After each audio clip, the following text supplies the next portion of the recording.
hemos señalado, en suma, son 11 candidatos, 11 opciones para la alcaldía de Cuenca, 8 para la prefectura de la SUAY. Hemos invitado en esta mañana al doctor Diego Delgado. Él fue mencionado en una entrevista en esta emisora con Yacu Pérez como potencial candidato a la alcaldía de Cuenca. Señaló que se estaba en conversaciones, entre otros, con Diego Delgado. ¿Qué es lo que pasó con esa potencial candidatura, doctor Delgado? Bienvenido. Muy buenos días. Primero, un agradecimiento a la oportunidad de aclarar ante la ciudadanía un hecho que tiene, claro, aspectos cívicos de interés general.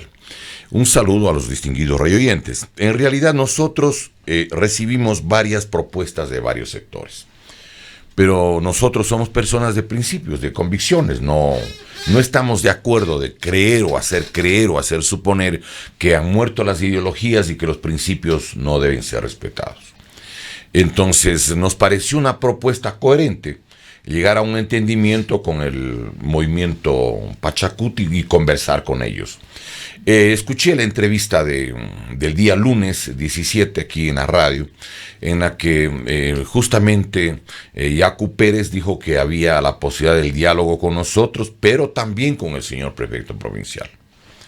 Nosotros habíamos el día domingo, entiendo, recibido formalmente la posibilidad de este entendimiento. Quizá vale la pena aclarar, Carlos Pérez no dijo que había conversaciones con el prefecto, sí dijo que podría haber, porque él no estaba al tanto de todo, que acababa de regresar de un viaje, que había otros compañeros que estaban haciendo contactos. Nosotros seriamente hicimos las cosas. Sí, solamente que no confirmó de que había conversaciones. Era una opción, simplemente.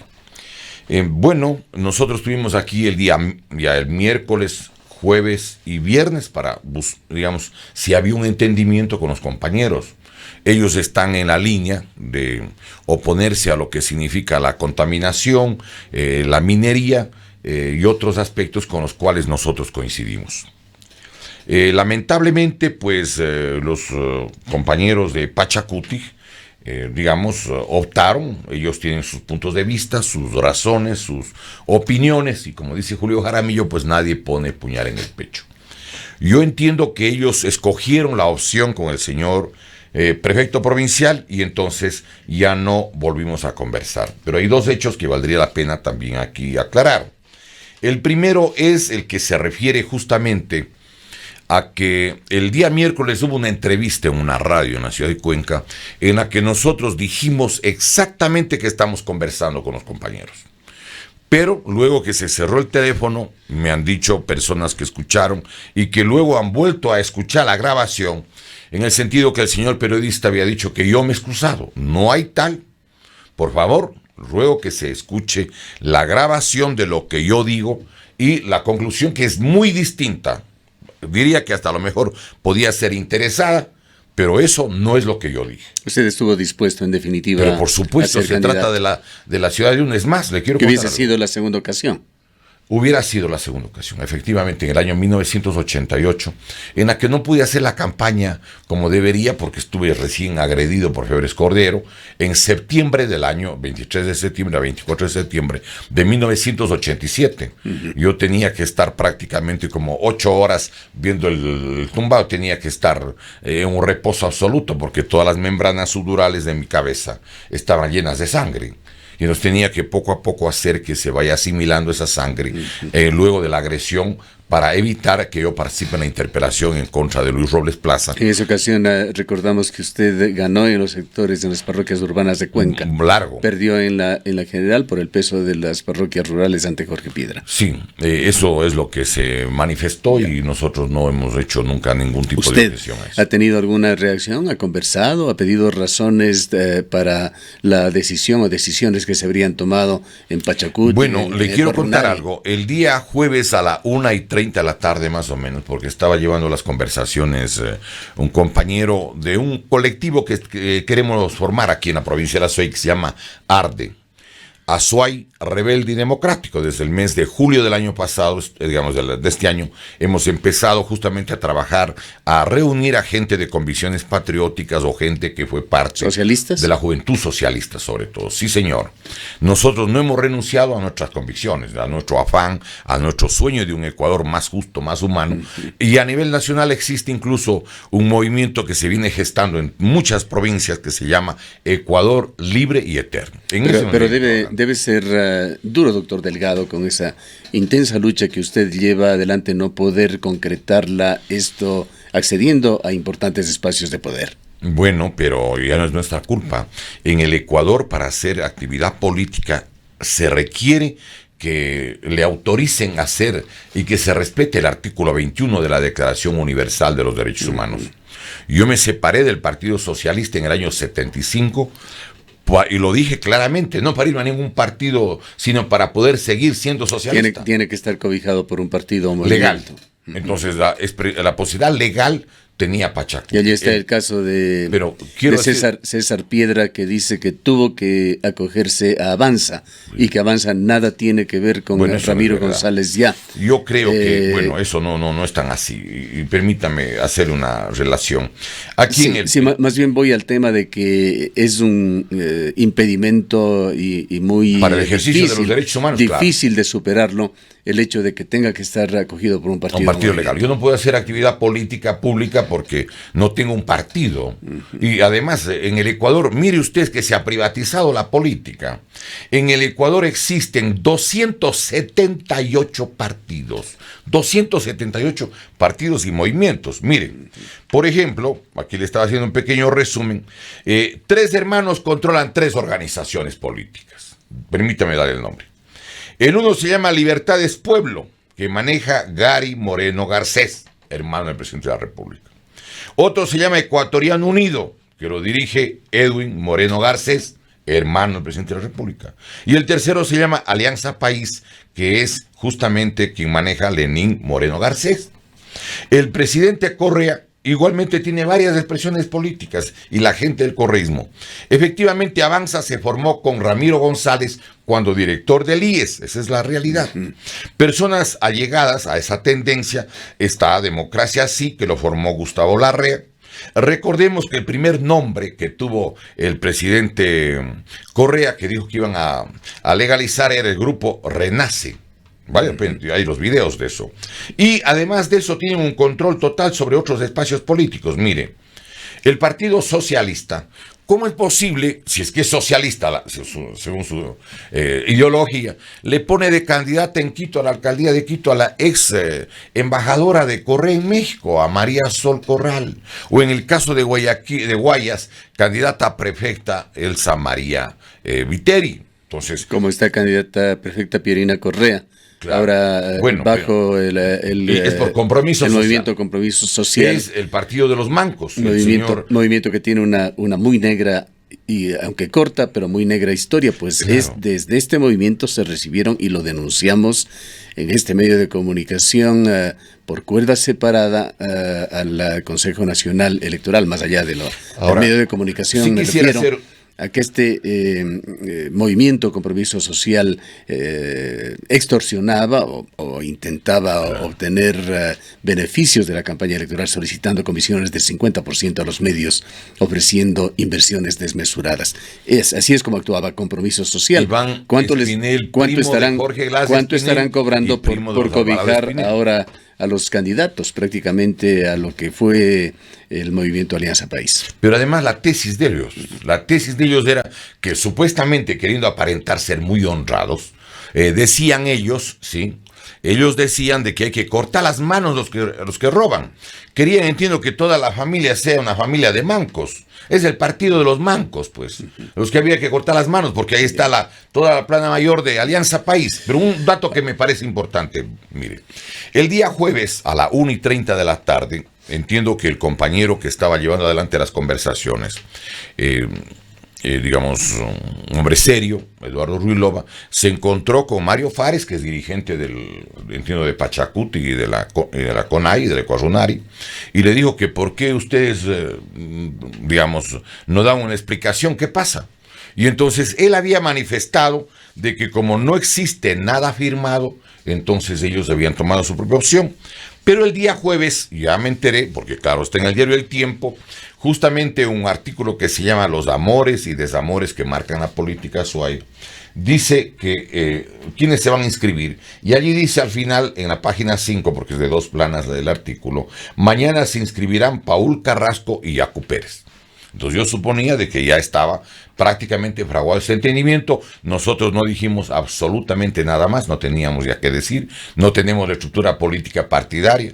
La política en el Ecuador puede compararse con un río con pirañas, y usted necesita una piragua para cruzar esto. Ahora, toda esta situación, doctor Delgado, ha llevado a que varios partidos y movimientos políticos desconozcan la importancia de las ideologías. Es decir, cada quien se arrima al partido que quiere cobijarle sin importarle qué ideología tenga.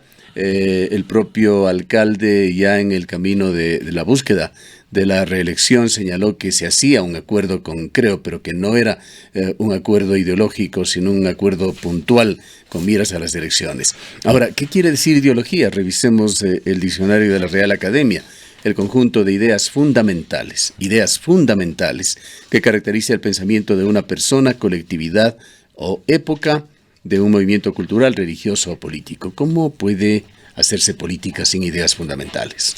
Mire, yo creo que hay que decir las cosas aquí en el Ecuador como son. En el Ecuador existe todo un manejo y un control político ideológico bajo la apariencia de que no tienen nada que ver con ideología. Es parte del discurso encubridor de conductas y acuerdos de otro género. Mire, si que no hubiera ideología, si no hubieran principios, no hubiera convicciones, entonces los seres humanos dejaríamos de ser tales. Bolívar tenía una ideología, Sucre, George Washington, Abraham Lincoln, el Mahatma Gandhi. ¿Cómo puede un ser humano renunciar a sus concepciones ideológicas? Mire, a mí varios partidos y movimientos me plantearon la alcaldía y la prefectura. Si yo no tuviese una concepción ideológica, evidentemente hubiera aceptado, pues, pero eso no puede hacer un ser humano que tiene principios y convicciones. Imagínense un tipo que ha estado peleando casi 50 años y que aparezca por cualquier partido por ser candidato. No, señor, así no son las cosas. Solamente cuando hay concepciones ideológicas parecidas. Por ejemplo, mire, el correísmo, ¿sí?, ha estado siempre con el Partido Social Cristiano. Y no solo por la formación del propio economista Rafael Correa, yo le puedo demostrar de qué manera han estado juntos. El caso, por ejemplo, de lo que ha significado en las últimas semanas el apoyo que le brinda el Partido Social Cristiano y Creo a la elección del señor vicepresidente, que es, todo el mundo sabe pues que es un tipo de, digamos, muy cercano a ellos. Usted que es muy bueno para escudriñar las cosas, para atar cabos, ¿quién es el señor Otto Sonnens-Holzner? Yo tengo la impresión que es el encargado del remate de los bienes públicos, porque eso está aprobado con las leyes de Rafael Correa. Todo lo que significa la entrega de la riqueza nacional está aprobado. Bueno, a lo que me refiero es que el presidente... ¿De dónde surgió su nombre?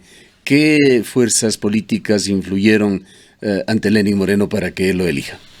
Bueno, es notorio quienes le apoyaron en la asamblea. Le apoyan los morenistas y le apoyan los miembros del Bloque Social Cristiano y de Creo. Ahora, ¿por qué? ¿Para qué? Pero se le eligió por 90 y algo más de votos. Por eso, allí hay una importante presencia de la gente que originalmente fueron de Alianza País. Los únicos que no votaron fue la rama correísta de Alianza País. Ya, pero por razones de supuesta imagen política. Ya, por lo mismo, se podría decir que hubo un apoyo unánime con esa excepción. Bueno, pero espérese un ratito. Yo creo que el correísmo original, en la fracción de Correa, quiere volver al poder. Para ellos quieren aplicar las leyes que ellos ya aprobaron. O sea, el gobierno de Lenín Moreno es el Correa número 2, que le encubre al Correa número 1. Además, lo que está planteando Lenín Moreno, el gobierno de él, está publicado el 27 de octubre en la prensa del país, dice que van a sacar 30,000 millones de dólares, pero transfiriendo, concesionando, privatizando, o el verbo que utilizan es monetizando la riqueza nacional. Pero es que todo está aprobado ya, esas leyes. O sea, ¿usted cree que todo el esfuerzo político que se hace en el país, particularmente de aquellos sectores que están en el poder y en consecuencia son más influyentes, confluye hacia llevar al Ecuador más hacia el sector de la derecha? Pero es que allí hay una gran falacia, un engaño terrible, histórico, ideológico, político, de que ahora ha llegado la derecha. No, el gobierno del señor economista Rafael Correa era la extrema derecha. Él, óigame, es el único presidente en el planeta que tuitea a Heil Hitler. Él es el único, sí, en el gobierno del que yo conozca en América Latina y el mundo, que a los que visitan a los presos les ponen la esvástica, el escudo del nazismo en la piel de los que visitan. Yo tengo aquí, le puedo dejar regalando incluso unas copias de todo lo que le estoy diciendo. Y hay una cosa adicional, mire, para que vea usted que la derecha ya estaba gobernando el Ecuador. Por ejemplo, quieren hacer aparecer el socialcristianismo, que es opositor a Correa. Permítame demostrarle lo siguiente. ¿Quiénes eran la plana mayor junto con Correa? Pero, doctor por ejemplo, Delgado, Alexis Mera, me parece que no quisiéramos desviarnos hacia allá, siendo importante el entorno nacional, y era importante hablar de este tema, políticas. De las políticas, de las ideologías, de la necesidad de cobijarse bajo un partido o movimiento. Vayamos al análisis más bien de las 11 opciones que se han presentado para la alcaldía de Cuenca, y así usted, ¿cómo las ve? Yo veo en ese espectro la ausencia de la izquierda, pero eso ya no es nuestra culpa. Nosotros estábamos dispuestos a pelear y a luchar en contra de lo que significa la política de las multinacionales, no solo en el Azuay, sino en el sur del Ecuador. Yo pienso que si le hubieran preguntado a los jefes de las multinacionales con la información que tienen, a quién no hubieran querido de candidato, era nuestra presencia, pues. Pueden conversar, negociar, acordar y buscar cualquier pretexto con quien quiera para dar paso a la minería o la contaminación del agua. Con nosotros esa posibilidad no había.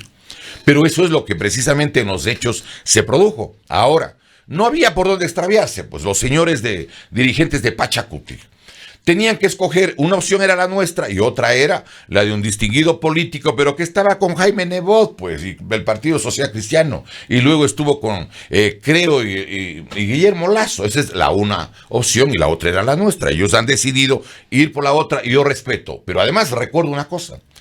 Acontece que yo no sé qué está sucediendo en esta dirección política.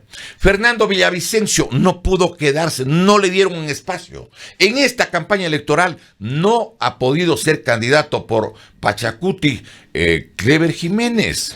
Es una cosa inconcebible.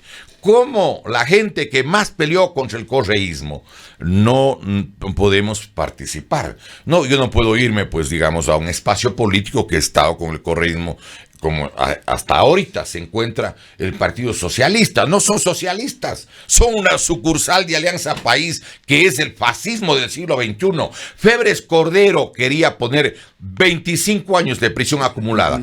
Correa puso 40 años. Y Nebot dice que todavía eso no es suficiente. No va a ser posible analizar las 11 candidaturas, doctor Delgado. Por lo menos refiérase a 3 de ellas, las que se podrían ser llamadas las mejor opcionadas de acuerdo con las encuestas previas a la inscripción que se han dado, que serían la candidatura para la reelección de Marcelo Cabrera, la candidatura del prefecto que acaba de renunciar a sus funciones y también convertirse en candidato, y la candidatura de Jefferson Pérez, que ha venido liderando en las encuestas. A ver, ¿cómo mira usted estas opciones? Ayer hubo una entrevista que le hicieron aquí en la radio a 2 candidatos. El uno era el señor Jefferson Pérez y el otro era el del ingeniero Aguirre. El ingeniero Aguirre, candidato a prefecto, entiendo que es candidato del Partido Social Cristiano, pide que voten a la alcaldía por Jefferson Pérez. Así es. Y Jefferson Pérez... Digo que él personalmente apoyaría. Bueno, yo entiendo que es de toda esa corriente. Y Jefferson Pérez no saca candidato a prefecto. Diríamos que empatan. esas dos corrientes de expresión política organizativa. Ese es un hecho objetivo. Siempre en aras de presentar con la objetividad posible este tema. Doctor Delgado, Fernando Aguirre, lo escuché también, señaló que él no había hablado con Jefferson Pérez, que era básicamente una preferencia de él, que apoyaría personalmente y que no era un apoyo del Partido Social Cristiano. Pero yo le hago una reflexión. Es importante dejar esto claro. Sí. Yo pienso que es evidente de que el propio Jefferson va a tener, sin duda, la adhesión de mucha gente que reconoce en él su sacrificio, su esfuerzo, su dedicación, su esmero. Es decir, nadie le quita el mérito. Pero desde el punto de vista ideológico, ¿sí? Si yo veo que está de candidato el señor Nebot, no voto por él. Como no hubiera votado nunca por Febres Cordero. Y sí votaría por alguien que tiene alguna afinidad ideológica y política. Esa es una primera cosa. Una segunda cosa que me parece importante es que yo no veo una propuesta firme respecto a que no puede la provincia de La Suaya aceptar la destrucción de sus fuentes hídricas, como significa la explotación de Quinzacocha, la explotación, por ejemplo, de Río Blanco y el proyecto Gavi. Entonces, respecto a eso, ¿cuál es la conducta que tienen los señores candidatos? Porque muchos de ellos dicen, a ver, nosotros estamos en contra de la minería, pero claro, sabemos que es posible hacer determinado tipo de estudios técnicos, habrá que ver minería responsable. Claro, la minería responsable. Si hay la minería responsable, entonces apoyamos. Están poniéndose de acuerdo con las políticas, o coinciden, llamémoslo así, ¿sí?, con las políticas del gobierno antinacional.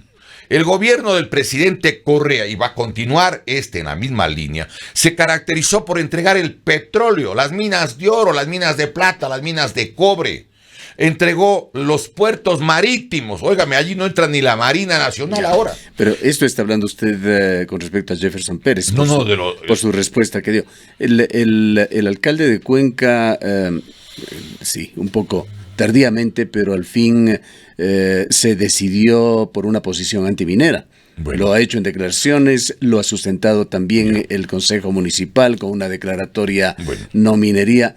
Y por el otro lado, la otra candidatura que pretendemos que usted analice, la de el actual o el prefecto que acaba de serlo, también tuvo un pronunciamiento y una posición bastante clara desde el gobierno provincial en contra de la minería.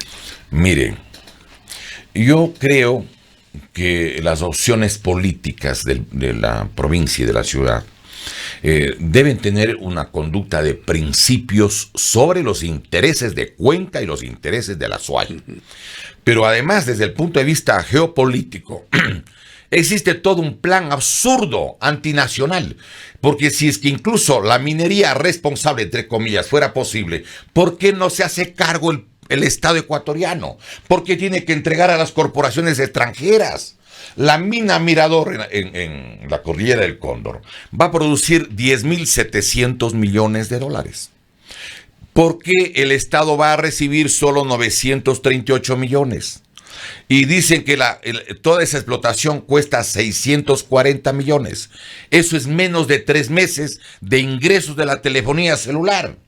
El pueblo ecuatoriano necesita dinero, pero tiene los recursos. No pueden las autoridades seccionales allanarse a una política estatal que es inconveniente, que es, además, desde el punto de vista del interés patriótico, perjudicial a los intereses nacionales. El año pasado la CEPAL dice que el Ecuador recibió 606 millones de dólares, el Ecuador, de los 161 mil millones de toda América Latina. Pero el Ecuador transfirió, cedió, permitió por decisión de Correa el mes de mayo del 2008 durante 15 años la telefonía celular, que de acuerdo a Paola Pavón son más de 3.000 millones cada año. Entonces, los señores candidatos, habrá que oírles en la campaña, por supuesto, y sería de desear cuál es si son elegidos, porque tienen méritos todos ellos. Es decir, Jefferson Pérez puede ser elegido, claro, por supuesto, es una opción respetable. Yo simplemente observo el aspecto político de las coincidencias que se dan desde el punto de vista ideológico. Usted tiene razón, no, yo no puedo manifestar otra cosa que lo que veo, no lo que no veo. Y lo de la opción del señor prefecto provincial, ¿sí? Yo pienso que es una opción política también que se presenta ante la ciudadanía. Me parece que cometieron una equivocación al no permitirle que sea su compañera de fórmula, la doctora María Alvarado. Me parece eso personalmente. ¿Al no permitirle quién? Porque podía ser... Les pareció que fue decisión de él mismo. Pero, digamos, podían haber dado facilidades para que ella sea candidata a la prefectura en alianza con el propio señor prefecto. ¿Qué entiende usted claro, como... la política se dan una cantidad de hechos, pero ¿qué entiende usted observando por el término aplicado a la política de un candidato outsider, doctor Delgado? Oí que hay un candidato outsider. No, ¿qué entiende? Definámoslo para que el público tenga... Es un candidato que no está enmarcado en las está dentro de los esquemas o los esquemas tradicionales. Yo escuché aquí a un candidato decir que él es el outsider. Pero sí sería bueno preguntarle, a ver, señor, ¿usted colaboró o no con el economista Rafael Correa? A eso iba, doctor Delgado. Pensemos, hemos hablado o pretendido hablar sobre los 3 candidatos que aparecen mejor en las encuestas. Vayamos a los otros. Está por allí Pedro Palacios, candidato a alcalde de Cuenca, con Movimiento Ciudadano Nuevo, poco definido aún. Juan Campoverde, por el Partido Sociedad Patriótica. Está el arquitecto César Piedra Landívar. Está el ex concejal Lauro López, Jaime Astudillo y la concejal Norma Iliares. Espero no olvidarme de ninguno de ellos. Y sí, es cierto, Jaime Astudillo ayer en sus declaraciones dijo que él ha sido ya identificado como un outsider. Pero esa es la declaración del La pregunta va, doctor Delgado, ¿alguno de ellos podrá dar efectivamente alguna sorpresa? ¿Ve usted potencial de crecimiento en alguna de estas candidaturas para convertirse efectivamente, eventualmente, en un outsider? En la política, en el amor y el deporte, las cosas no se juzgan como empiezan, sino como acaban, primero. Segundo, yo creo, y dentro de Azuay, rebelde y democrático, hubo el criterio de muchos compañeros que no era conveniente participar en el proceso electoral. ¿Por qué razón? Porque todo maneja el Consejo Nacional Electoral. El software, óigame, que utilizan aquí en el Ecuador es el mismo que utilizaron en los procesos electorales anteriores. Yo le puedo demostrar, tenemos aquí la documentación, de cómo es facilísimo organizar un fraude a través del software. Pero ya no maneja Telconet. Perdóneme, Telconet es el que llevaba la información de las juntas electorales al Consejo Nacional Electoral, pero el software que maneja el Consejo Nacional Electoral es el mismo que había. Lo pueden manejar de Bélgica, de cualquier parte. Es más, puede darse un caso. Supongamos alguien que ha expresado una oposición antiminera y el Estado cree que esa opción no es buena, le pueden dejar con una votación exigua para debilitar una posición y una conducta que es la que el pueblo azuayo, los sectores más conscientes, no pueden esquivar.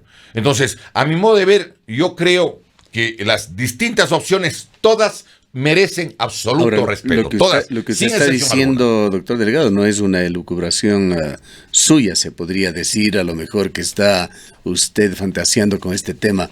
Lo dijo en una entrevista que se la hizo, una entrevista a fondo. Eduardo Mangas. No, además de Eduardo Mangas, quería referirme también el rector de la Universidad de Cuenca, Gustavo Vega Delgado. Sí, señor. Él, en una entrevista en este medio de comunicación, dejó sentado muy claramente que en los últimos 10, 11 años ahora, Ecuador había vivido una ficción de democracia. Demostró además él, porque en eso lo actuó con toda seriedad, de que habían amarrado el concurso para designar a los miembros del Consejo Nacional Electoral. Pero además yo quiero recordarle una cosa, pues. Miren, es que esto es una cosa increíble. ¿Cómo es posible que no pueden hacer un padrón? En el actual padrón existe más de 1,5 millones de Ahora, el hecho de que fantasmas. En la cabeza del Consejo Nacional Electoral esté Diana Tamaint, que proviene de los sectores indígenas del país, ¿no le da a usted un mayor grado de confianza o por lo menos un mayor beneficio de la duda? ¿Puedo hacerle una preguntita? ¿Con qué votos fue elegida presidenta? Con el voto de José Cabrera Zurita, que es el vocal del Partido Social Cristiano. Y el otro voto con el que fue elegida es con el del ingeniero Pita, que es de Creo, ¿o no? Ellos son la mayoría. Entonces, desde el punto de vista de la lógica, de lo que se ve, de los elementos, que pueden inducir quizás a veces algún error también, no cabe duda, pero los hechos objetivos son esos. Es decir, perdóneme, ¿cómo no pueden hacer un padrón mientras el INEC, hoy día yo le invito a cualquier ciudadano, entren a www.inec.gov.es. El Ecuador no llega todavía a los 11.200.000 habitantes. ¿Cómo es posible que haya un padrón de 13.260.000 votantes? Que para poder existir ese número de votantes mayores de 16 años, se requiere que el Ecuador tenga 20.222.000 habitantes. Ahora, ¿cómo aterriza usted esta visión orwellista, doctor Delgado, en las elecciones para la alcaldía de Cuenca o para la prefectura? ¿Qué es lo que va a pasar? ¿Hacia dónde se va a manipular? Pero yo le hago una pregunta. Desde el punto de vista del control social, de la dominación política, el gobierno sigue en la misma línea con las mismas políticas del correísmo, no ha cambiado. En el campo económico, lo que significa un grave problema para las administraciones de carácter seccional también, no solo de Cuenca o de la SUAY, de todo el Ecuador. El problema es que hay un control y la destrucción de toda la institucionalidad y todo lo que significa el sustento cívico, el sustento político del Ecuador. Han destruido el sistema educativo, el sistema de salud, señor. Ahora ni siquiera pueden controlar la calidad de los medicamentos. Desapareció hasta el Izquieta Pérez, que funcionaba desde 1937 en el Ecuador. Han procurado a toda costa depurar Fuerzas Armadas para sacar a todo lo que es una convicción nacionalista, patriótica. Le quitaron hasta el Instituto Nacional, el IAEN, acuérdese. ¿Qué no han hecho? En esa misma línea ahora quieren el control total. Una de las razones por las que a nosotros nos habría interesado entrar justamente a disputar la dirección o la alcaldía de Cuenca es porque podía ser el eje de respuesta frente a lo que usted llama la política de George Orwell. Sí, señor. Aquí quieren oprimir, aquí hay que organizarse para resistir. En esta visión desoladora, doctor Delgado, ¿qué deberíamos hacer nosotros ya como ciudadanos que tenemos que acercarnos a las urnas y votar por alguna opción? Bueno, yo pienso que los seres humanos tienen la capacidad de decidir entre las opciones que se le presentan. Y creo que todos los ciudadanos de Cuenca y de la SUAY deberíamos intentar contribuir con la autoridad que sea electa para de la mejor manera, haciendo las sugerencias más pertinentes, buscar lo que de mejor modo le puede ayudar al pueblo azuayo, al pueblo de Cuenca y al pueblo ecuatoriano, porque nosotros no somos una isla separada del destino del país. Mire, lo que pasa en Cuenca es lo que pasa en el país. 1.200.000 jóvenes no pueden entrar a las universidades. Una locura esto. ¿Cómo puede ser posible que los menores de 18 años, de 12 a 18 años, la primera razón de muerte es el suicidio? ¿Pero qué pasa? Es que esto es lo que está sucediendo. Han desaparecido todo lo que son normales y centros de enseñanza de carácter patriótica. Las universidades han sido depuradas de todos los que nacieron en la década del 40 y el 50 del siglo anterior, alegando de que justamente quienes, digamos, el objetivo es que nadie que tenga un pensamiento progresista, contestatario, cuestionador, se quede en las universidades. El requisito, el PhD. Si usted no tiene 30.000 a $220.000, no tiene PhD. Y si no tiene PhD, usted no puede optar en similares condiciones, incluso para funciones de dirección pública. En el Ecuador casi no hay profesores que pasen de 65 años. Y en los Estados Unidos hay profesores de más de 90 años. Pregunta final y para volver al tema, doctor Delgado, ¿por quién va a votar usted para alcalde de Cuenca? Voy a escucharles, voy a oírles. Es decir, nadie puede simplemente decir, digamos, yo voto por fulano, por sutano, si todavía no les escucho. Nadie puede cruzar el puente sin llegar al río. Voy a escuchar cuidadosamente no solo lo que dice pues Marcelo Cabrera, lo que diga el ingeniero Carrasco, lo que diga el propio Jefferson. Habrá que escucharles a todos los otros candidatos, lo que diga Juan Campoverde.